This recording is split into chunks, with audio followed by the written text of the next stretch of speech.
murder case. A tale of two boys. One, a star athlete. The other sometimes wore heels and makeup to class. They would tease him 24/7. They would beat up on him. A perfect storm that exploded with a drawn gun. Did a schoolyard crush result in gay panic in the 8th grade? If you were on the jury, what would you decide? And why are some of them wearing wristbands with the killer's name on it? Classroom crush. And a popular teen and a seemingly safe older mentor. You want them hanging around a chaplain and going to church and helping people. It was a no-brainer. But was this self-proclaimed man of God teaching murder? An internet ad. 3 missing men. Breaking news, a man's body's found buried in a shallow grave. And parents trying to put the pieces together. I think that he was in fear for his life. And there is a monster here, but it's not my son. Hello and welcome to 2020 on ID. I'm John Quinones. The teenage years are filled with potential risks. But what could cause a young person to make a tragic choice? One that could land him in jail for the rest of his life. You're about to see 2 stories of teens who found themselves in situations they could never have imagined, and parents left wondering how it all went so wrong.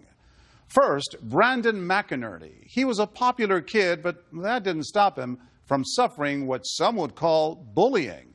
And as Juju Chang first reported in 2011, the results would be deadly. Oxnard, California, on the sun-drenched Pacific coast, sits just an hour north of Hollywood. But in many ways, it's about as far away as you can get. It was 2 days before Valentine's Day, 2008. Don Boldrin's 8th grade English class was just underway. Brandon McInerney had just turned 14, and on that day, he did something a little unexpected. He sat down behind Larry King. We had been working on a paper in the computer lab. I remember hearing a pop. Boldrin says she turned and had a horrible feeling. It was very quick, but you could smell smoke, and I looked at Brandon, because Brandon was standing. He was holding a .22 caliber handgun. And I asked him what the hell he was doing, and he looked at me, and then he shot Larry again. Point blank, execution style, in front of all his classmates. Dawn says afterwards, Brandon simply dropped the gun and walked out the door. Frantic, she remembers scrambling to get the other kids into another classroom and to safety. I remember just screaming at those kids, get through this door. That's when I started screaming, Larry's in there. And I was screaming, it's Larry, we need to get back to Larry. They had to stay behind locked doors because no one knew what the shooter might do. 911 emergency on lockdown. You're on lockdown. Why? Shots were fired by room 42. Who's the victim? Larry. We saw police on campus, and so we had kids up in the windows trying to see what was happening. It feels like time stops. Because you're thinking, why would something happen like this? The teacher and Dawn had to struggle to keep everyone calm. And then I just started holding the kids. Some of them started commenting, he said he had a gun, Mrs. Boldrin. I didn't believe him. He said he was going to do it. He said he was going to do it. That's what classmates would tell teachers in the days that followed. Did he seem like a violent kid? Never, no, absolutely not. An 8th grader in Oxnard was shot and killed by another classmate, allegedly because he identified himself as gay.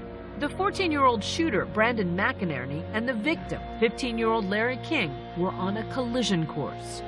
It wasn't a perfect storm, but it was a storm. By all accounts, they were polar opposites. Brandon, to me, is your typical 8th grade boy. A jock, very sport-like. Brandon was tall, athletic, and popular. Karate, very active. Not a misfit. No, not by any means. And he was respectful. Larry, on the other hand, was short, slight, and emotionally immature. An 8th grader who Dawn says read at a 3rd grade level and who quickly got a lot of her attention. Larry was also described almost universally as effeminate. He was soft-spoken. You wouldn't have looked at him and go, oh, he's outwardly gay or something.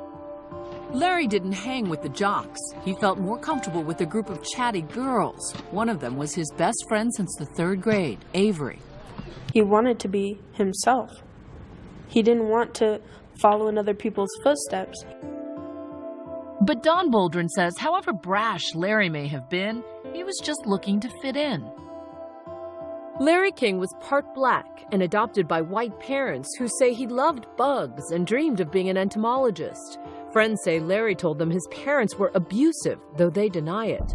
By the 8th grade, the often disruptive boy was removed from his adoptive home. Larry came up to me after class and he said, I have a new address. Did you notice a change with him at all now that he was living in foster care? He was happier. He was more outgoing. Friends say while living in a group home, Larry began exploring his sexual identity, like a lot of kids his age. He wanted to see what it was like on the other side. He liked it. He liked the way he felt when he was pretty. Larry began showing up in middle school dressed in girls' clothes. Students and teachers had no idea how to react.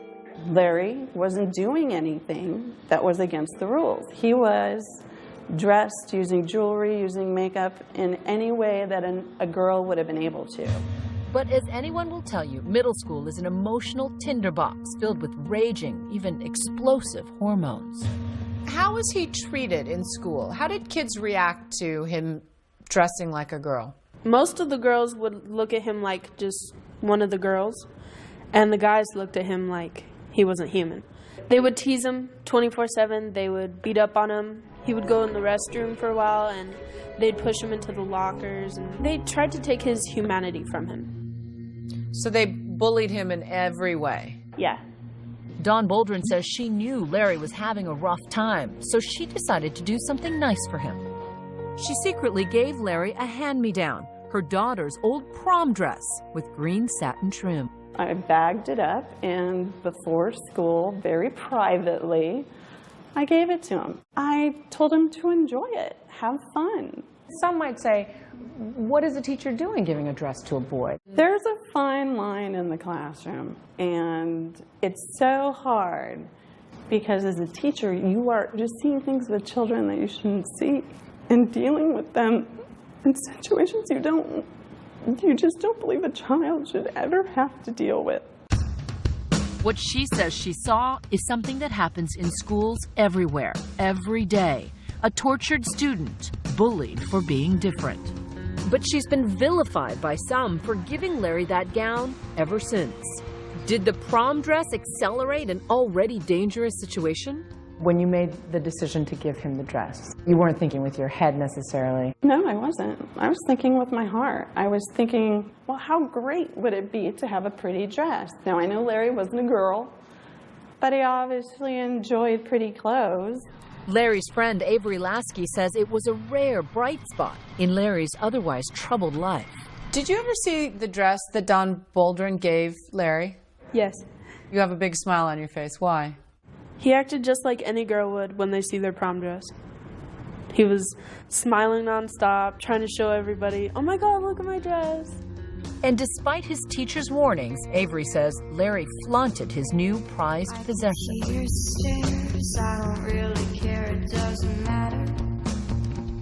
Larry created a whole new identity for himself and even asked to be called a new name.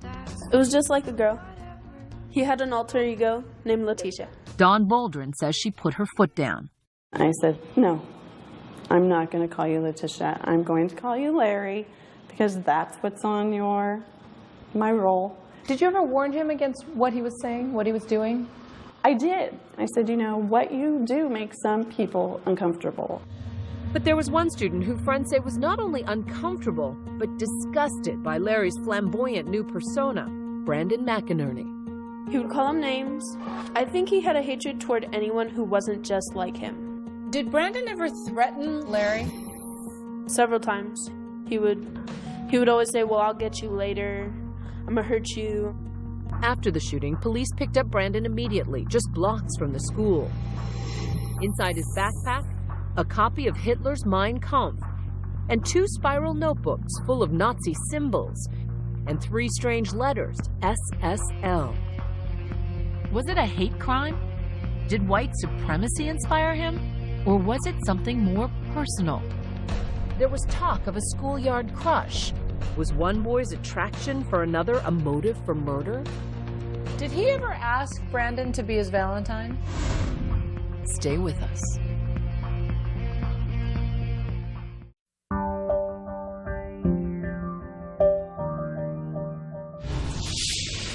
On February 12, 2008, 15-year-old Larry King was shot twice in the back of the head by a classmate sitting right behind him. He lingered in the hospital for 2 days. After being taken off life support, he died on Valentine's Day. He will be deeply missed by all who knew and loved him. At first blush, another senseless school shooting quickly struck a nerve. Many in the gay community called it a hate crime. Talk show host Ellen DeGeneres took it personally and then took it national. A boy has been killed and a number of lives have been ruined. And somewhere along the line, the killer, Brandon, got the message that it's so threatening and so awful and so horrific that Larry would want to be his Valentine, that killing Larry seemed to be the right thing to do. Though he was barely 14, Brandon McInerney was immediately charged as an adult with first-degree murder and a hate crime. I believe the DA thought there are certain crimes that are so heinous and so egregious that it's not appropriate to deal with them in juvenile court. Hi, extension 143, please.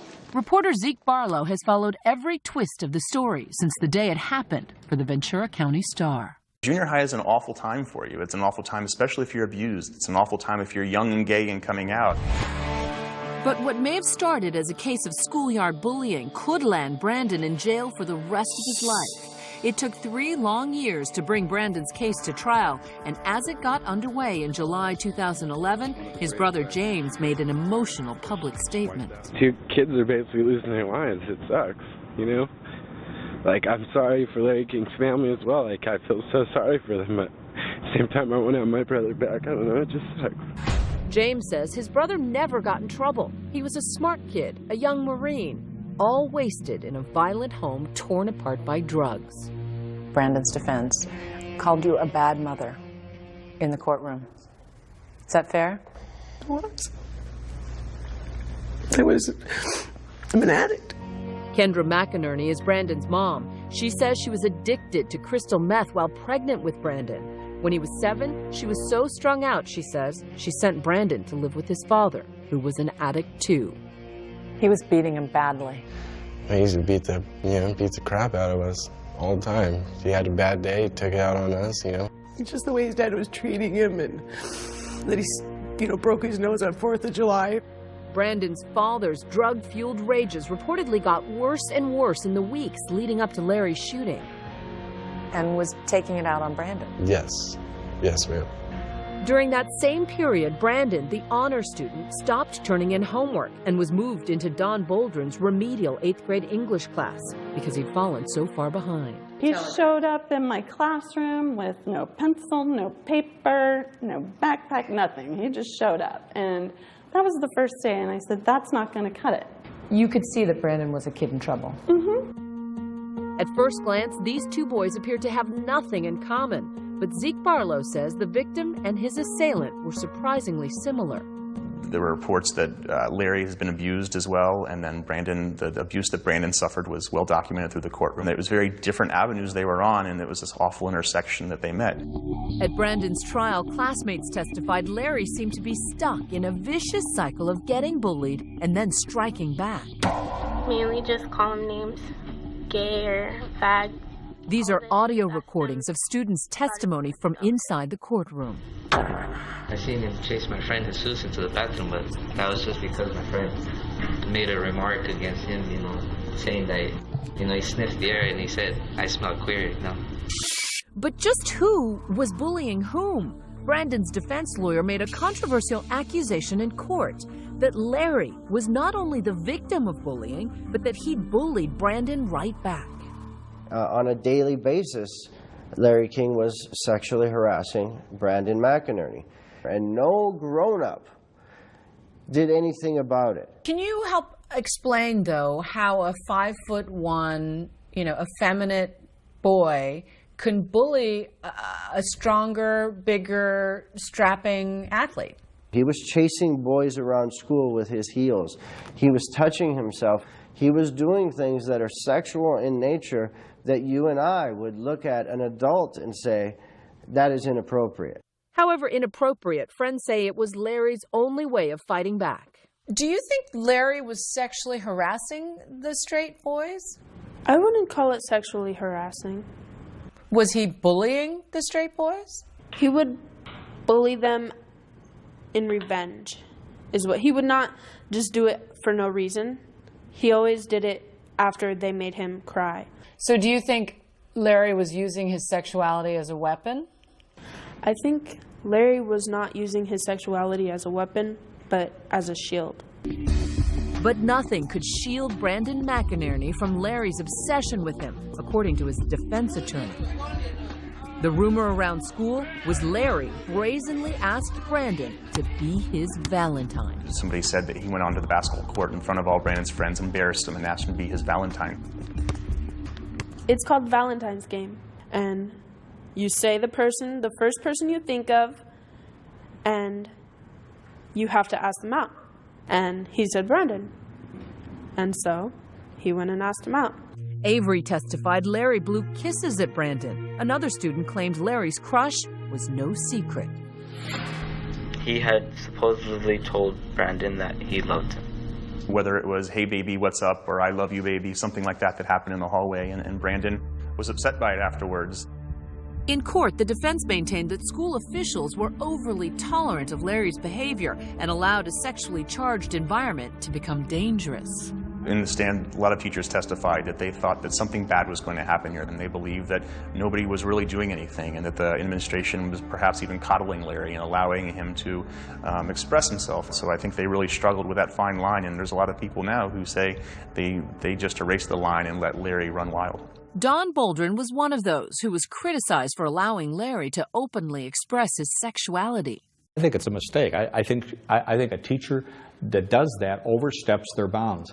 Finn Larson, the executive director of the Christian Educators Association International, has helped create anti-bullying policies across the country. When a teacher is hired, they are hired to present certain curriculum. They aren't there to either to reinforce or to squelch sexual expression. But Dawn stands by her actions, then and now. It is my job to simply accept everybody and do what I can with everybody's individuality on a regular basis, support it, and try and get them to learn.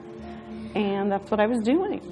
As for the prom dress she gave Larry, I did it privately. I didn't want to shove it in the faces of any of the other students. I didn't want it to be this big public grandiose thing. I wanted it to be private, and I wanted him to realize that not everything had to be big and in everybody's faces all the time. But as Valentine's Day approached, some claim Larry's escalating flirtation left Brandon feeling humiliated in front of his friends. He was so upset, the prosecution says, on February 11th, he decided to bring a gun to school. The next day during class, someone teased Larry, who turned around and said, "My name's not Larry, it's Letitia." According to the defense, that is what caused Brandon to snap and pull out his gun. He was a little kid who just got pushed to the brink. Got, someone that at that age with all that pressure and all that tormenting. So in your view, he just lost it? Yeah. But the prosecution argued this was not a crime committed in the heat of the moment. In their minds, it was a cold-blooded, premeditated murder. Their argument is that he was thinking about it and that he had the opportunity right away, but he sat there and thought about it, which gives rise to premeditation. And what about those doodles and drawings found in Brandon's backpack? Could they be enough to condemn him to jail for life? There's one man who may know the answer. The DA couldn't find him, but we did. Stay with us.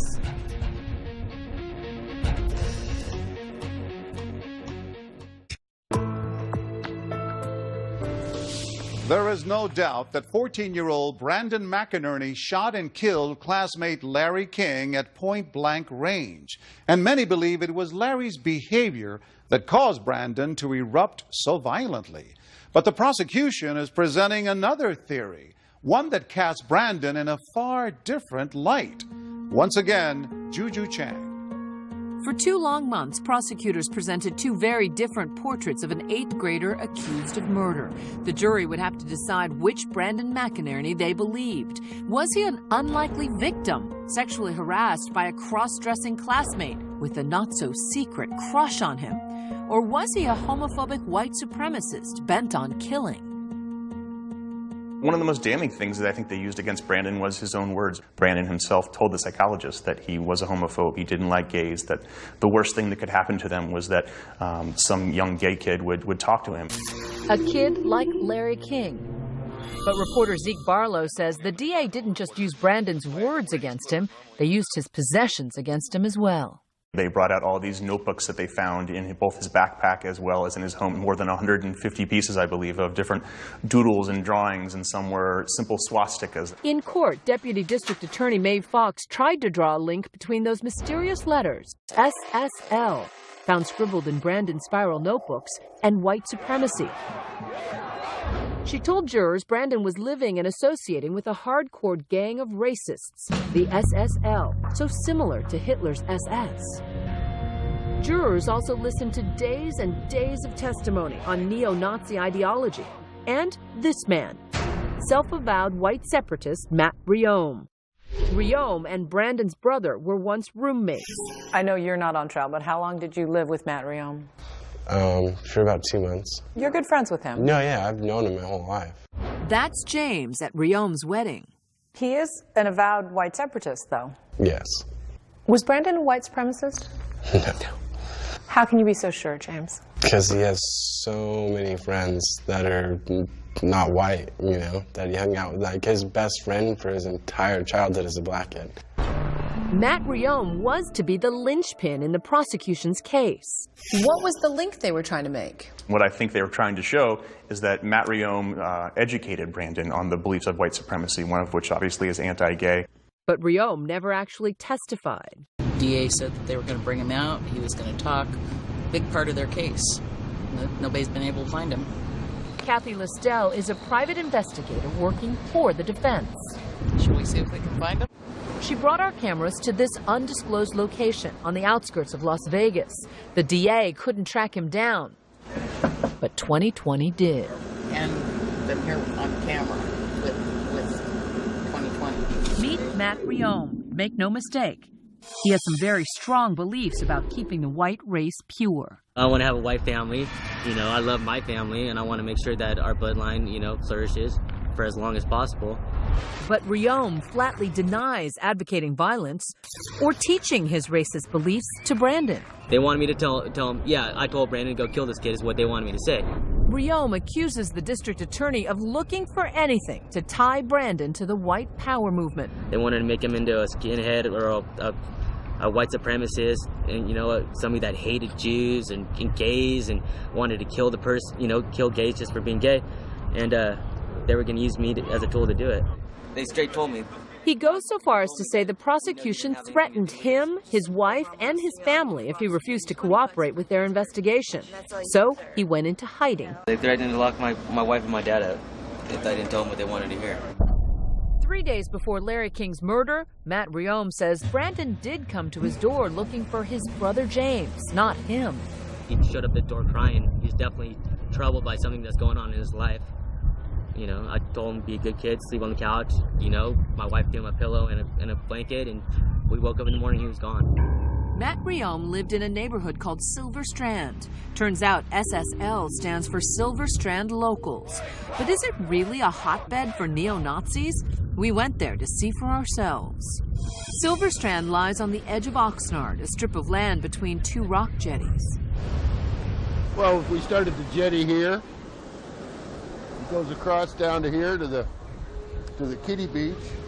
David Wentworth has lived in Silver Strand for more than 25 years. To him, this is a relaxed neighborhood with a strong sense of community. Everybody keeps an eye on everybody else. There doesn't ever seem to be any problems here.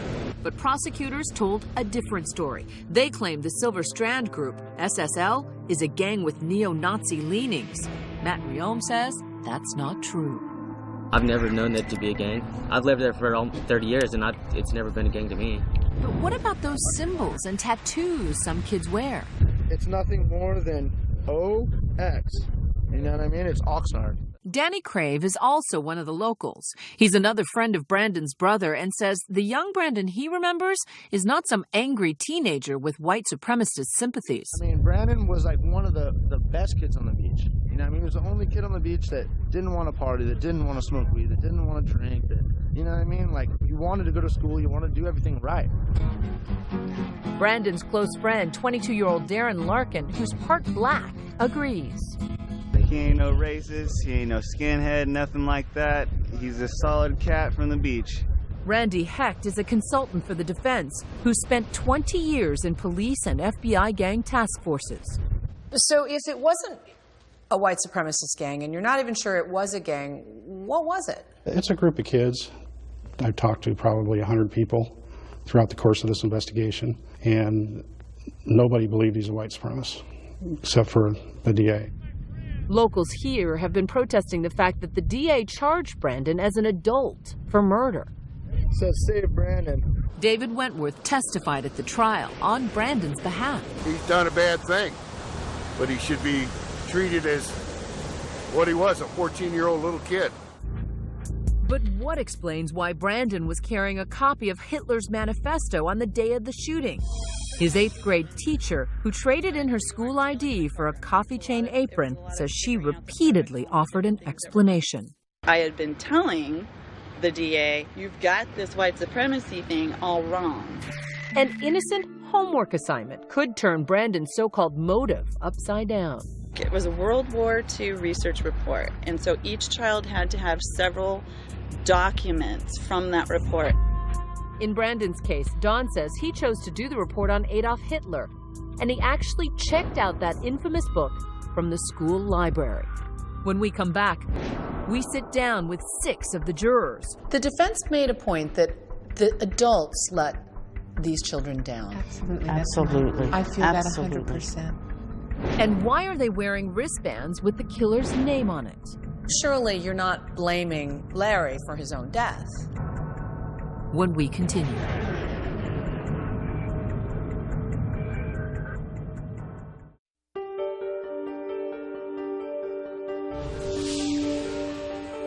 It was one of the most notorious cases in Ventura County history, which is why it was moved to LA County for 8 weeks of trial. Hopeful, a fair trial. I don't want to comment. Was Brandon McInerney guilty of premeditated murder?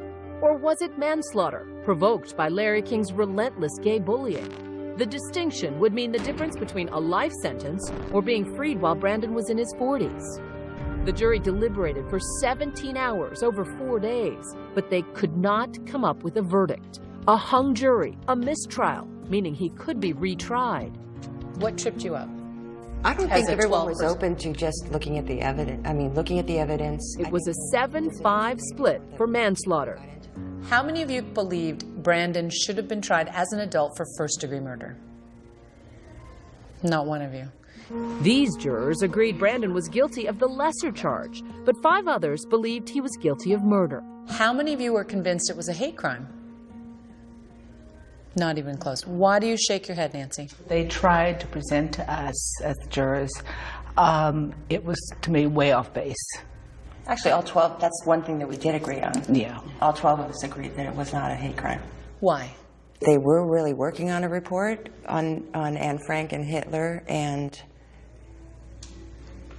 all of them were, and it's 8th grade. None of them say they were pushing for a not guilty verdict. They were just divided over the degree to which Brandon should be held responsible. Were you at all worried that a child might actually get away with murder? I don't consider the sentence that we were told he would get after we deliberated and found out what it was for manslaughter is getting away with it. I don't think 20 years in prison is getting away with it. What about Larry? I mean, there might be people at home thinking, boy, you guys, don't forget, there was a boy who also was murdered, shot in the head. Forgot that. Never. Not as a group, not as individuals, never. Larry's future was lost forever. Brandon's family is still trying to save his. What he did is horribly wrong. No one's doubting that. I'm not doubting it anyway. My brother deserves to pay a punishment. He definitely does.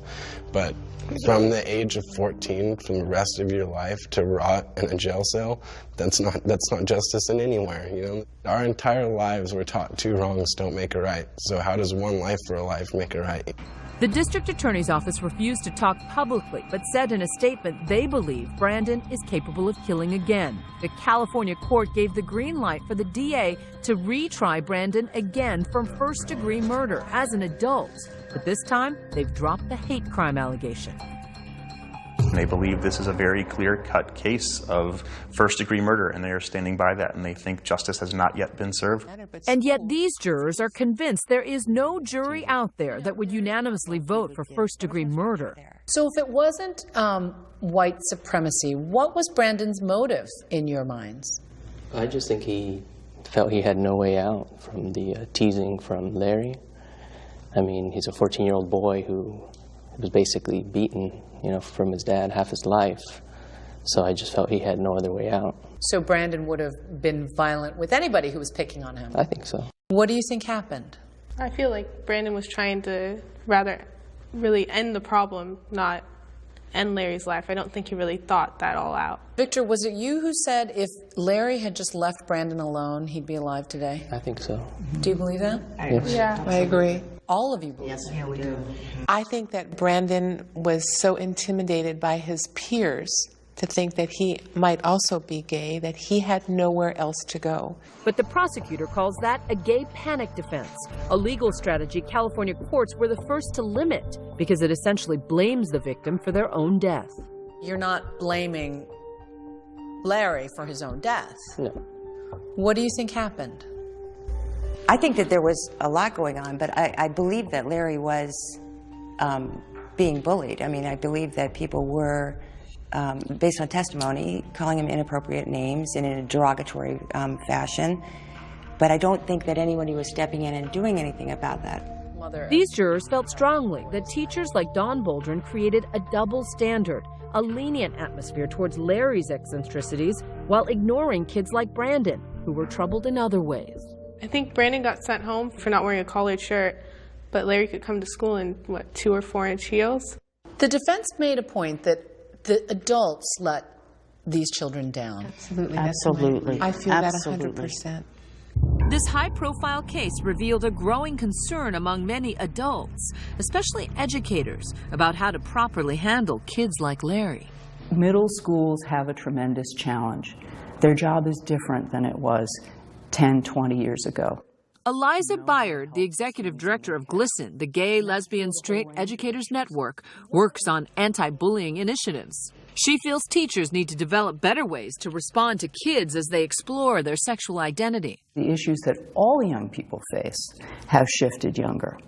And absolutely, as young people decide to be open about who they are at a younger age, they are doing so in a context where adults need more support to know how to help the students in their care. As for helping kids like Brandon, his mom Kendra has her own regrets. She's been sober for 6 years and even works in drug rehab. She says she's trying to make up for her mistakes. What would you say to Larry's family? How sorry we are that this happened. They don't get to go visit Larry, and I know that. And they don't get to go wrap their arms around Larry. And I think about it every day. As Brandon approaches his high school graduation, his family is terrified of the day when he's 18 and transferred to an adult prison. I make him work out. Why do you make him work out? Because he's not going to be in juvenile hall forever. He's going to have to go to prison, and I want him to be ready for it. You want him to be able to defend himself. Exactly. As his mother, what are you thinking? I can't.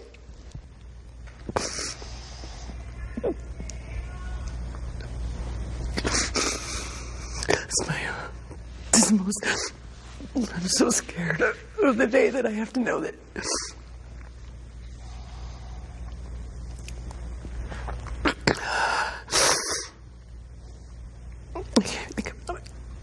If anybody went and talked to him, they would see how much of a little kid he is still today. Like when I visit him, he is still very immature, he's such a kid. Like Brandon's family and the locals in Silver Strand, these jurors are now wearing Save Brandon bracelets too.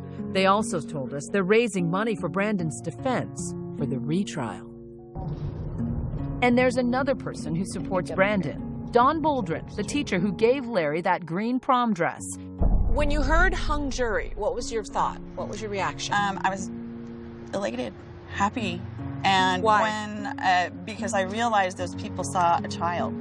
All the factors that were swimming around Brandon pointed to the fact that, hey, this kid was literally in the middle of a storm. 3 years later, Dawn says she still misses the classroom and her students. She may have started this trial as a witness for the prosecution, perhaps not anymore. The DA is talking about retrying the case. What do you think about that? I think they're trying to save face at this point because they know they screwed up.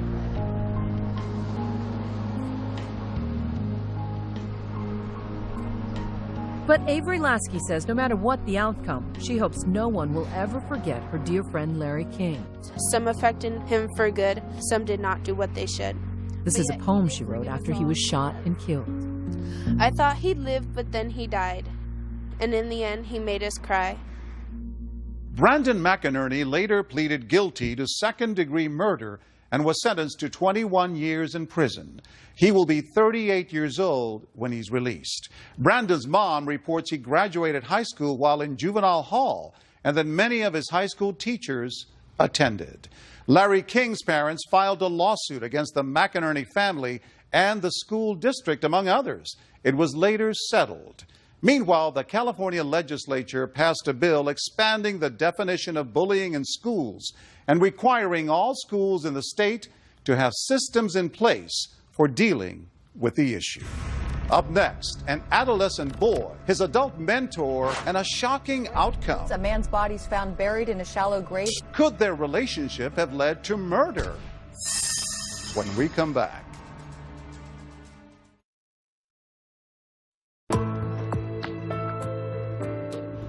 It all began when a man with a gunshot wound emerged from the forest crying out for help. Police say he was the intended prey of a serial killer or killers. As the case unfolded, the story of how the victims were targeted and the relationship between the two suspected murderers sent chills down the spines of many, including one of the suspects' parents. In 2011, Dan Harris first reported the story of a teenager and the older man who some say had him under his spell. How did this 16-year-old high school junior from outside Akron, Ohio, a wannabe cop, a big, lumbering, popular kid named Brogan Rafferty, how did he get caught up in alleged serial killings where the victims were recruited on Craigslist? It's a sensational case making national headlines. Fatal scam, the deadly hoax. Breaking news, a man's body's found buried in a shallow grave. Wait, is he scared? Of course he's scared. Brogan's mother, Yvette Rafferty, says her son is in this situation because he made friends with the wrong person. And there is a monster here, but it's not my son. That monster, she says, is this man, 52-year-old Rich Beasley, known as Chaplain Rich, a self-proclaimed man of God who mentored her son for almost a decade and who now appears to be the prime suspect in this series of killings. I feel like I failed, you know. You know, do you want the peer pressure of kids, or do you want them hanging around a chaplain and going to church and helping people?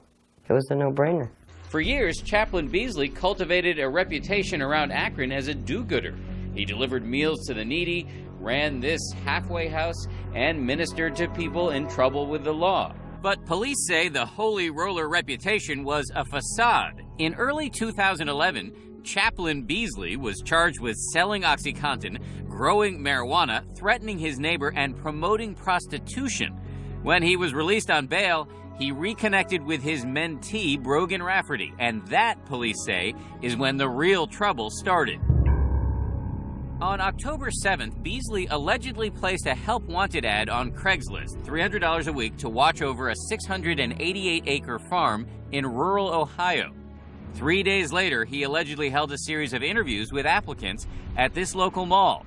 One of those applicants was Ron Sanson, an unemployed construction worker. When you met with him, what was he like?